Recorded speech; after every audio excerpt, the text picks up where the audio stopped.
Goeiemôre almal. Baie welkom by vanoggend se erediens. Baie welkom aan familie en vriende van die doopouers wat hier saam met ons is vanoggend. Lekker om vir julle te sien. Bly dat julle saam met ons kan wees. Ons is vanoggend by die tweede week van ons reeks oor sekularisasie.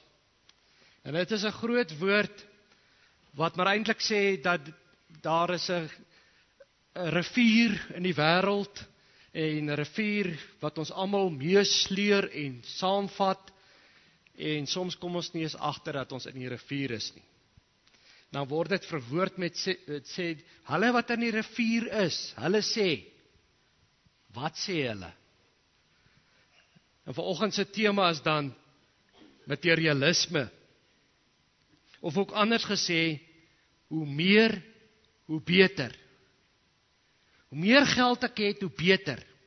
Hoe meer besittings ek het, hoe beter. Hoe hoër my posisie is, waar ek werk, of hoe meer eer ek kan kry, hoe beter.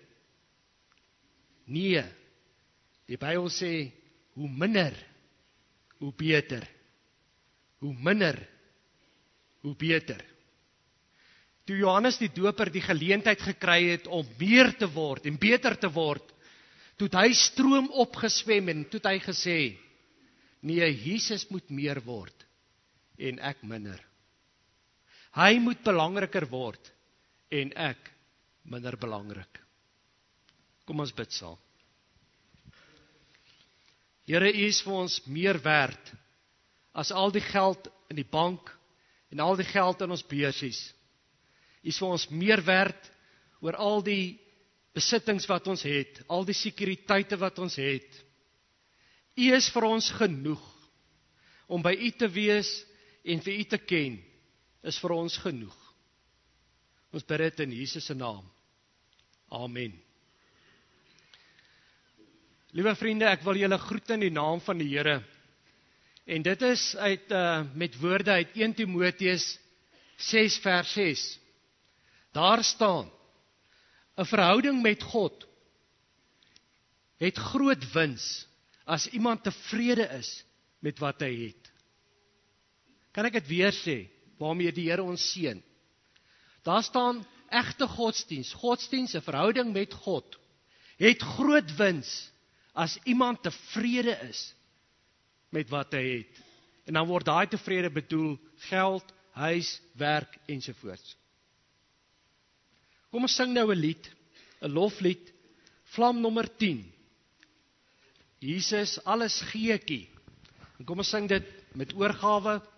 Kom ons bring uit ons hart uit vanoggend lof aan die Here.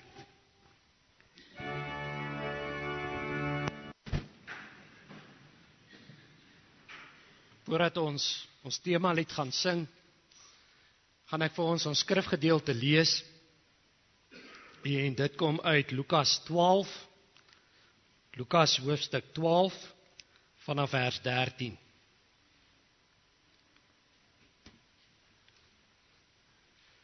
En die opskrif waaroor dit gaan sê, die gelykenis van die ryk dwaas. Hoe kan jy dwaas wees as jy ryk geword het? Dit hoort nie by mekaar nie, want jy moet tamelik intelligent wees om ryk te kan word. So hoekom is jy dan nou dwaas as jy ryk is? Kom ons lees. Iemand uit die menigte sê toe vir Jesus, Meneer, sê vir my broer, hy moet die erfenis met my deel. Hulle stry oor geld. Maar hy antwoord hom, Man, wie het my as regter of deler vir julle aangestel? Toe sê hy vir hulle, Pas op en wees op julle hoede vir elke vorm van gierigheid, want 'n mens se lewe is nie afhanklik van die oorvloed van sy besittings nie. Toe vertel hy hulle die volgende gelykenis. 'n Ryk man se grond het goed gedra. Hy het toe by homself gedink, Wat moet ek doen? Ek het nie plek waar ek my oes kan opgaar nie. Toe besluit hy, dit sal ek doen. Ek sal my skure afbreek en groter bou. Daarin sal ek al my graan en my ander goed opgaar. Dan sal ek vir myself sê, mens, jy het baie goed wat weggesit is vir baie jare. Hou op met werk. En dan word tree af. Eet, drink en leef lekker. Maar God het vir hom gesê, jou dwaas. Jou dwaas. Vandag nog sal jou lewe van jou opgeëis word. En wie kry dan alles wat jy bymekaar gemaak het? So gaan dit met hom, wat vir homself skatte vergader en nie ryk is by God nie.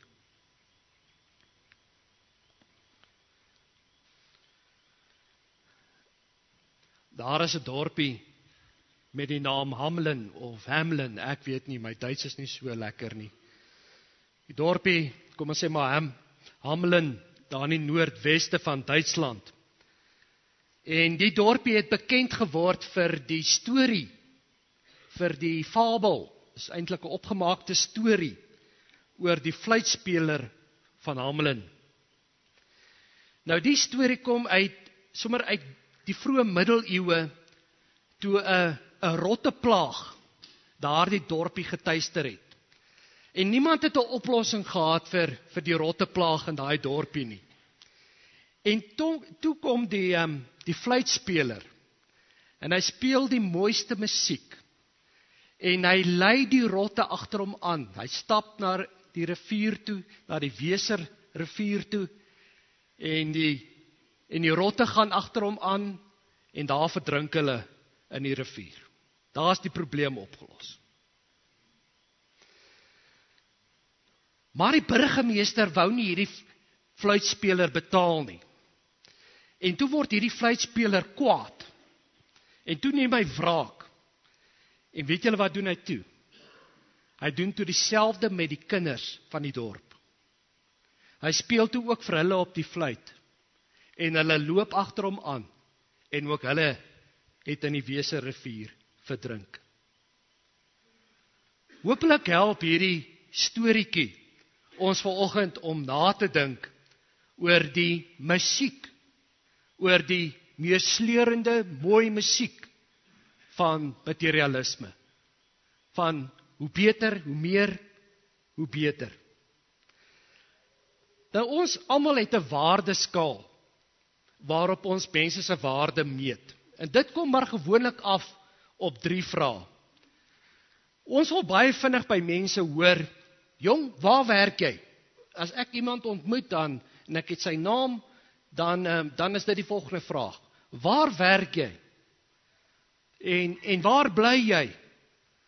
En wat ry jy? En hoe groot is jou banksaldo? Hoe baie geld het jy, jong? Dit is hoe ons mense meet. En wanneer ons in Afrikaans praat van lewensstandaard, dis so 'n Afrikaanse woord. As ons praat van lewensstandaard, dan bedoel ons een ding, en dit is materiële standaard. Dit help nie ons jok vir mekaar nie, dit is wat ons bedoel. Ons bedoel by lewensstandaard, hoeveel geld het jy? Die afgelope week, soos julle ook gesien het en gehoor het die werkloosheidssyfer in Suid-Afrika gestyg tot 29%. En vir die eerste keer word daar gepraat van dit raak, nie vir die eerste keer nie, maar nou word dit baie duidelik gesê, dit raak gevaarlik hoog. Dit raak gevaarlik hoog. En dat die jong mense, die persentasie onder jong mense wat werkloos is in die omgewing van 40%. Dit raak gevaarlik hoog.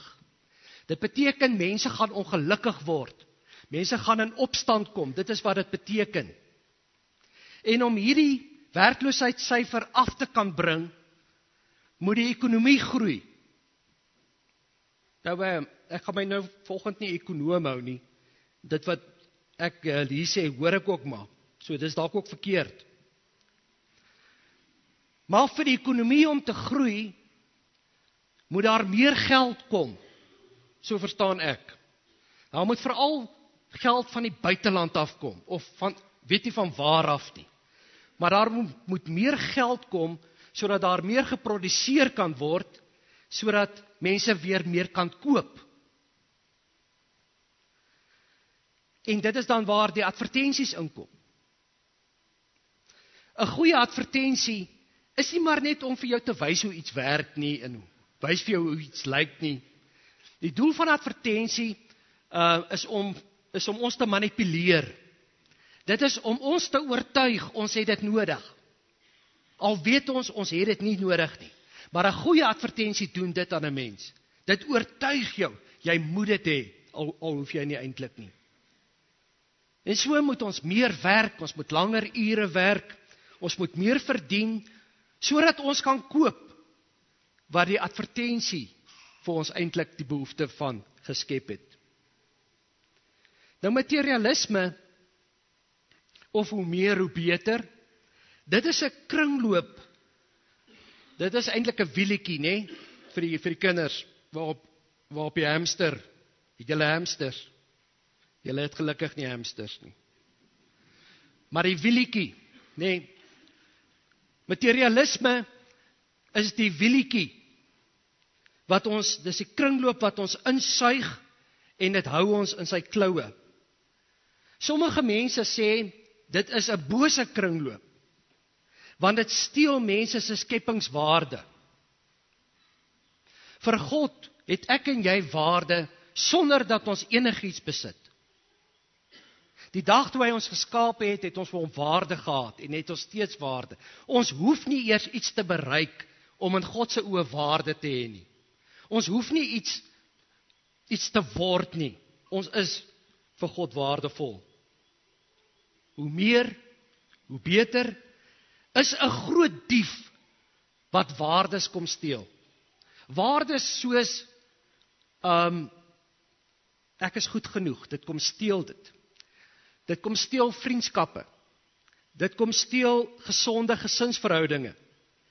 Dit kom steel natuurgenot, en daarmee bedoel ek dat jy nie iets hoef te besit om dit te geniet nie. Daar is soveel wat ons kan geniet sonder om te besit. Dis natuurgenot. En meer hoe beter is uiteindelik ook die grootste dief van egte godsdiens, van 'n verhouding met God. En dis hierdie dinge wat slegte nuus is vir besigheid. Die besigheidsouens wil dit nie hoor nie. En kinders word van kleins af gekondisioneer, baie subtiel, word hulle gekondisioneer dat jy op jouself nie eintlik waardevol is nie. Jy op jouself is nie werd om liefgehet te word nie. Nee, jy moet eers begin presteer. Jy moet eers deel word van die wielietjie. Jy moet eers kan begin waarde toevoeg, dan hou ons van jou. Ja, ons hou van jou, en ons is lief vir jou, maar weet jy, ons hou baie van jou, as jy by die prysuitdeling is. Ons hou nog meer van jou, as jy hoofmeisie word, of as jy dit doen, of as jy dat bereik het, dan hou ons nog meer van jou. Hoe meer, hoe beter, is eintlik 'n dolle gejaag, omdat goed minder word. Dit is 'n dolle gejaag na min, wat oor is. Dit raak 'n kompetisie, waarin almal gedwing word, ryk en arm word gedwing, om aan hierdie kompetisie deel te neem. Ek kan nie vanoggend hier sit en sê, ek neem nie deel aan materialisme nie. Jy en ek word gedwing, om daaraan deel te hê. Hoe meer, hoe beter, is 'n rotte resies. Dis daardie mooi musiek, van geld, wat my meesleer, en my laat verdrink, in die rivier van onvergenoegdheid. En soos ons die storieetjie gehoor het, dit gebeur ook met ons kinders. Nou waarheen skarrel die rotte, op die dek van die sinkende skip? Waarheen skarrel hulle? En eintlik wil ek saam met julle dink, oor die effek van die rotte resies, op ons elkeen se lewe. Ek het 'n paar goed wat ek sommer met jou wil deel. Die rotte resies maak ons lewe vinniger. Dit maak ons haastiger. Daar is in rugby in die laaste Springbokke All Blacks wedstryd kon jy dit duidelik sien, né? Die spelpatroon van die All Blacks was om dit vinniger te maak. Hulle kom vinniger by die lyn staan aan en hulle speel vinniger. En dan kom die Springbokke en hulle maak dit stadiger. Dis nie dat hulle nie fiks is nie, dis 'n spelpatroon. Nou die rotte resies maak ons vinniger. Nie omdat dit altyd nodig is nie, maar omdat dit 'n gewoonte raak. Vinniger raak 'n kroniese siekte. En as ek nie vinnig genoeg kan beweeg nie, en as ek nie vinnig genoeg kan bybly nie, dan begin ek stres. Dan begin die spanning oplaai, want ek kan nie vinnig genoeg bybly in die rotte resies nie. Dan begin ons voeling met onsself verloor. Ons begin voeling met ander verloor. Dis geen wonder dat Carl Jung gesê het. Hy het gesê, haas of vinniger is nie van die duiwel nie. Dit is die duiwel self. Haas is nie van die duiwel nie.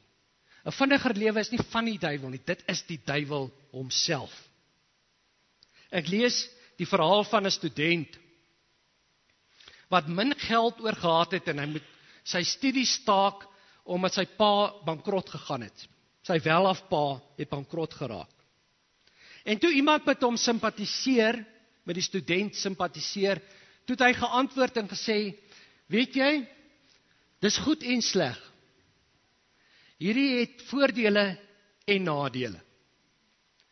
Die sleg is, toe my pa en ma baie besighede gehad het en baie geld gehad het, toe het ek geld gehad, maar nie vir hulle nie. Ek het nie ouers gehad nie. Maar nou dat ons alles verloor het, nou dat my pa bankrot is, nou het ons mekaar. Nou werk ons saam, vir die eerste keer werk ons saam, ons leef saam. En is lekker. Ons sien mekaar meer. Die rotte resies maak dat ons onsself verloor, sonder dat ons weet, en ook ander, wat vir ons kosbaar is. 'n verdere ding van die rotte resies, is dat ander mense ons lewe bepaal. Ander mense doen dit. Nie jouself nie. Ander mense keer jou lewe goed, op ander standaarde. Ons verloor ook kontak met ons eie opinies, met ons eie emosies. Ons is later soos zombies, wat maar net op die wielietjie hardloop. Ons het nie meer opinies nie, want jy kan nie verskil op die wiel nie. Jy kan nie sê ek dink anders en ek het ander waardes nie. Dit is eintlik nie moontlik om jou eie opinie te behou nie. Die sterk kompetisie van die rotte resies lê meer klem op die kwantiteit as die kwaliteit. Met ander woorde, om meer te hê as om beter te hê. So jy kan baie hê, maar nie noodwendig beter nie. Die rotte resies sê vir ons almal dat uiterlike rykdom, dis belangrik, dis alles. Dit wat jy met die oog kan sien, dis ware rykdom, in plaas van innerlike rykdom. Innerlike rykdom, soos wysheid. Die wysste mense van hierdie wêreld was mense wat nie baie besit het nie. Hulle was die wyshede van hierdie wêreld. Die rotte resies veruiterlik alles. Dit vervlak alles. Dit vervlak geluk tot besittings. Met ander woorde, ek vind net geluk as ek die nuwe kar kan kry.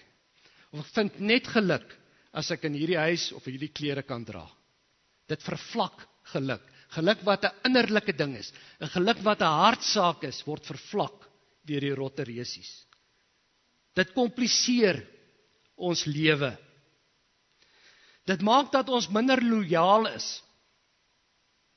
Ons raak minder lojaal aan 'n werk. Ons kyk vinniger, want die rotteresies vra dit. Die rotteresies sê ek moet dit doen. So daar is minder lojaliteit teenoor my werk, teenoor verhoudinge en selfs ook teenoor waardes. Ons word onvergenoeg. Ons word ontevrede met dit wat ons het. En dan seker die heel slegste is ons word leeg. Dit is wat die rotteresies maak. En dalk verskil jy, maar hardloop nog 'n entjie op die rotteresies. Hardloop hom end uit.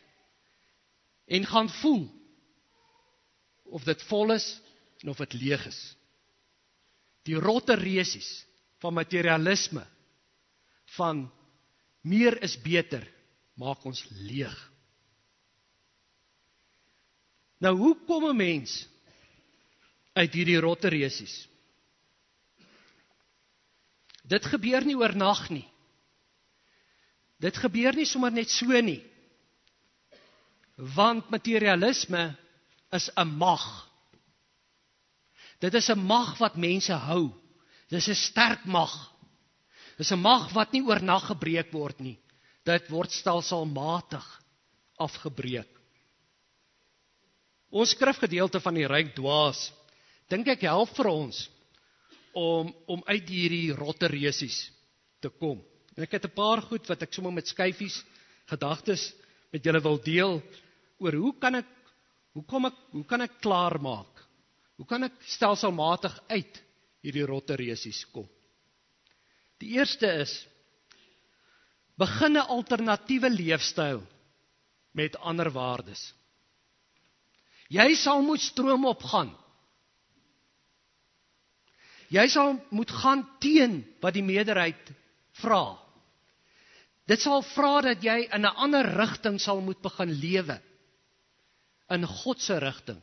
En dat hy die alles oorheersende van jou lewe sal wees. Dit is daar waar dit begin. En dan het ek hierdie gelees wat my persoonlik geraak het. Enough is a decision, not an amount. Genoeg is 'n keuse, is 'n besluit. Dit is nie 'n bedrag nie. Ek ken 'n dominee, jonger dominee. Hy was by 'n dinamiese gemeente in Pretoria, by 'n baie groot gemeente, en daar moet jy hardloop om by te bly. Hy moes baie hard werk. En sy beste vriend word siek. En sy beste vriend sterf van kanker. Sy selfe ouderdom. En hy het gegaan en gesê, weet jy, ek is klaar. Genoeg is genoeg. Die dominee het gegaan en sê, ek is klaar, bedank die werk. Hy het na 'n plattelandse gemeente toe gegaan met baie minder geld, en hy het daar gaan lewe. Ek het 'n ander vriend, 'n baie goeie vriend, wat op 45 'n hartaanval gehad het. En wat van die mooiste is van my vriend en van sy huis, is dat hulle gesê het, genoeg is genoeg. En dat hy sy werk bedank het in 'n hoë posisie, met baie goeie vooruitsigte, baie stabiliteit, hy het sy werk bedank en 'n ander werk aanvaar. Wanneer is genoeg, genoeg? En ek praat nie vanoggend net van ryk mense nie, ek praat ook van arme mense. Want hierdie ding van materialisme gaan nie net oor ryk mense en arme mense, dit gaan oor ons almal. Wanneer is genoeg? Genoeg. Volgende gedagte uit hierdie teks is om eenvoudiger te lewe. Hierdie man, hy sê, ek wens almal kon ryk word, en ek wens almal se drome kon vervul word, sodat almal kan agterkom, dis nie die antwoord nie. Nou, dit is iets wat ons gewone arme mense ons nou nie glo nie. Nee, ons dink nie, hulle wil ons weghou. So ons probeer ook. Nee, die antwoord, die afklim van hierdie rotteresies begin ook en vorder met 'n lewe van eenvoud. Om af te skaal, om minder te maak, om weg te gee. Dink keer is ons probeer ons om geld te maak uit arme mense. As jy iets het, moenie dit aan ander mense, aan arme mense verkoop nie. Gee dit vir hulle. Sodat jy bevry kan word van hierdie materialisme. Sodat jy bevry kan word van die rotteresies. Gaan dink vandag by die huis, wat het ek 3 maande laas gebruik? Wat gebruik ek nie meer nie? En gee dit weg. Dan klim ons van die rotteresies af. Tweede laaste, leef in die oomblik. Moenie wag vir eendag om te begin lewe nie. Daai eendag kom vir min mense. Ek vra by 'n Bybelstudiegroep vir ons ouer mense, het ek al een keer gevra, nou dat julle afgetree het, wie van julle kan nou uiteindelik doen wat julle graag wil doen? Kan julle drome leef? Daar was nie. Leef in die oomblik. En daarmee sê 'n mens nie, 'n mens mag nie spaar nie, 'n mens mag nie voorsiening maak vir jou ouerdag nie, sê dit nie. Maar leef meer in die oomblik. Leef meer vandag. Want môre kom dalk nooit. En die laaste is, vertrou op God. Vertrou God 'n slag ook met die fisiese goed in jou lewe. Dit wat jy nodig het om van te lewe. Doen wat jy kan, werk hard, ja. Maar vertrou God. Onthou dat hy vir jou sal sorg. Hoe meer, hoe beter. Nie meer nie. Genoeg is genoeg. Kom ons bid saam.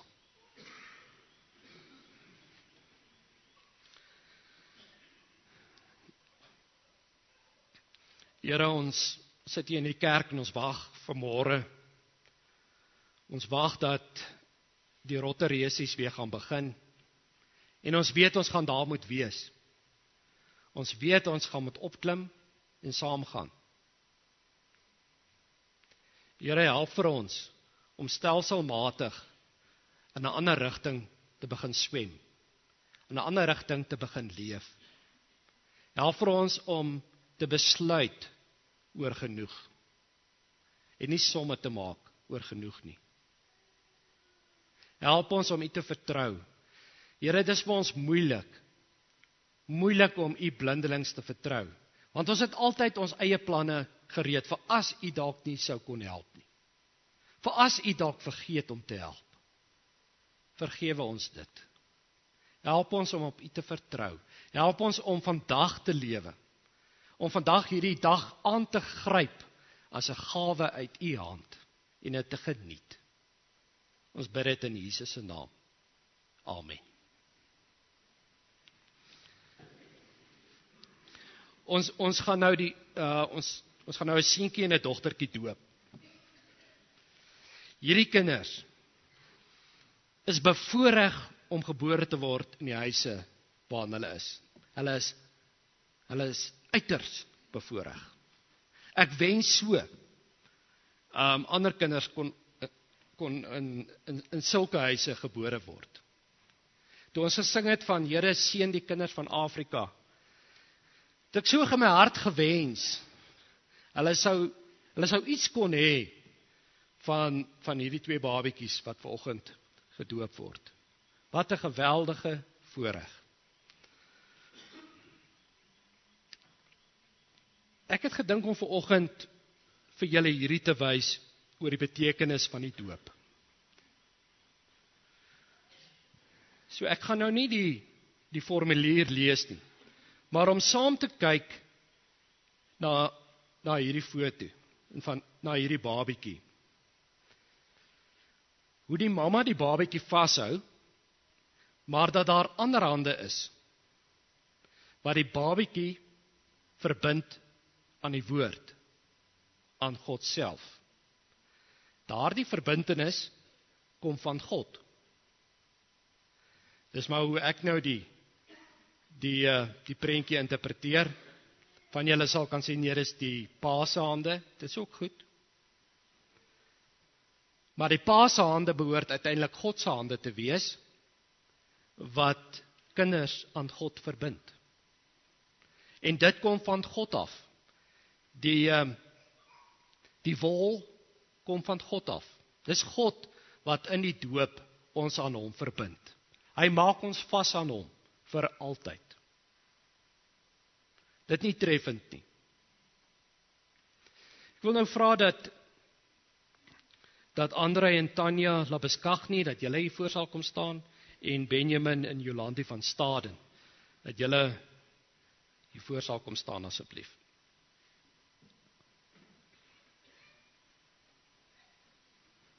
Sy mag huil. Dit is die ouers in wie se huise hierdie kinders gebore is en gaan groot word. Ek wil weer sê, wat 'n ongelooflike voorreg vir hulle. Wat 'n genade. Ek wil vir julle 3 vrae vra, en daarmee ook, dat julle deel sal wees van hierdie prentjie. Dat julle sal vashou, sal koester, sal lief hê, maar dat julle ook sal toelaat, dat hierdie verbintenis met God, dat dit sterker sal word met tyd. Eerste vraag, bely julle dat, hoewel ons kinders as sondaars in die wêreld gekom het, en daarom onder die oordeel van God staan, hulle nogtans in Christus aan God behoort, en as lidmate van sy gemeente gedoop moet word. Dit beteken, aanvaar julle dat julle babietjie die Here nodig het. Tweede vraag, aanvaar julle die Bybel as die woord van God, en aanvaar julle die leer van die kerk, soos die belydenisskrifte dit verwoord, as die ware en die volkome leer van die verlossing. En die derde is 'n onderneming, dis 'n belofte. Beloof julle om hierdie kind in die leer na die beste van julle vermoë te onderrig, en ook te laat onderrig. Jolandi, wat is jou antwoord? Benjamin, en Andrei, en Tanya. Pragtige kinders. Help hulle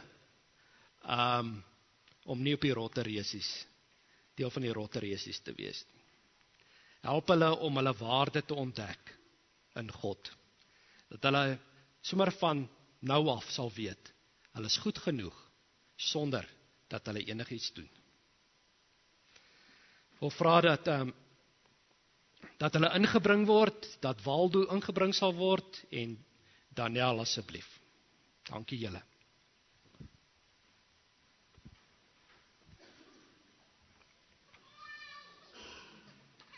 Kom staan voor by ons.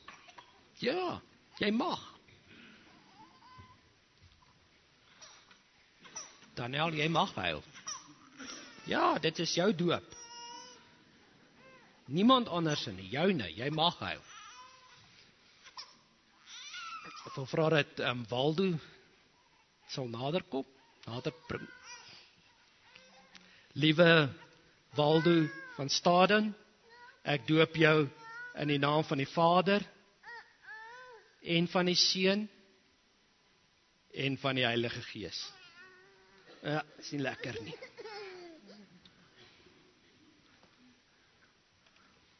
Kyk hoe fyn en klein is hy. Liewe Daniel Labeskagni, ek doop jou in die naam van die Vader, en van die Seun, en van die Heilige Gees. Kom ons gaan nou saam vir hulle die dooplied sing. Ons gaan vir Waldo en vir Daniel saam met dooplied sing. So kom ons staan dan doen ons dit.